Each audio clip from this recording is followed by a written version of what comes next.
the Last Supper, Jesus said to the disciples that one of them would betray him. They looked around, apparently not suspecting Judas at that point, but also wondering about themselves, if they might be the one. They said, "Surely it isn't me, is it?" What does that tell us? Each of them might have been certain that he must be talking about someone else, but not completely certain. It implies they had some room for doubt about themselves. That seems to tell us that it's possible to be at the feet of Jesus and still go in the wrong direction under some circumstances. And that's pointed out soon following when the apostles argue among themselves about who should be considered the greatest. They go from wondering if they might be the one to betray him to arguing about who would be the greatest.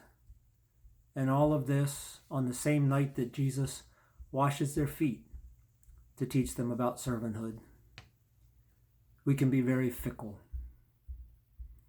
And yet he loves us. Psalm 40 says, "He tends his flock like a shepherd.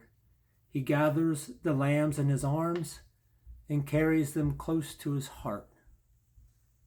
He pulls lambs close to his heart, so close that they can hear his very heartbeat, the heart of the one who loves them eternally. In John's recounting of the Last Supper, it says that when Jesus said he would be betrayed, John was leaning on Jesus' bosom, and Peter motioned to John for him to ask Jesus which one of them would be the betrayer. And then John leaned back on Jesus' breast and asked, "Who is it?"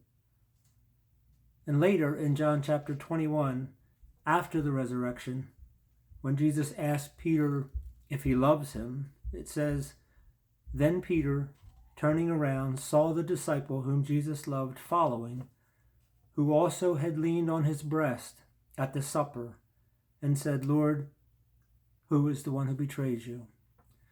Now remember, John is the one writing this gospel, and many scholars believe it was written 50 to 60 years after the events took place. So, decades later, John refers to himself as the one who had leaned on Jesus' breast at the supper. Do you think that moment impacted him to record that detail decades later? In a book by Brennan Manning, he writes, "I believe that night in the upper room was a defining moment of John's life." He writes, "If John were to be asked, 'What is your primary identity, your most coherent sense of yourself?' he would not reply, 'I am a disciple, an apostle, an evangelist,' but 'I am the one Jesus loves.'" Manning believes that experience at Jesus' breast was a moment that transformed John, a moment when he was so close to the heart of God that he couldn't be unchanged by it. And Jesus offers that same opportunity to us. He gathers the lambs in his arms and carries them close to his heart. That's you, and it's me. And it is in being close to his heart that we come to know him in a way that surpasses anything our mind can comprehend.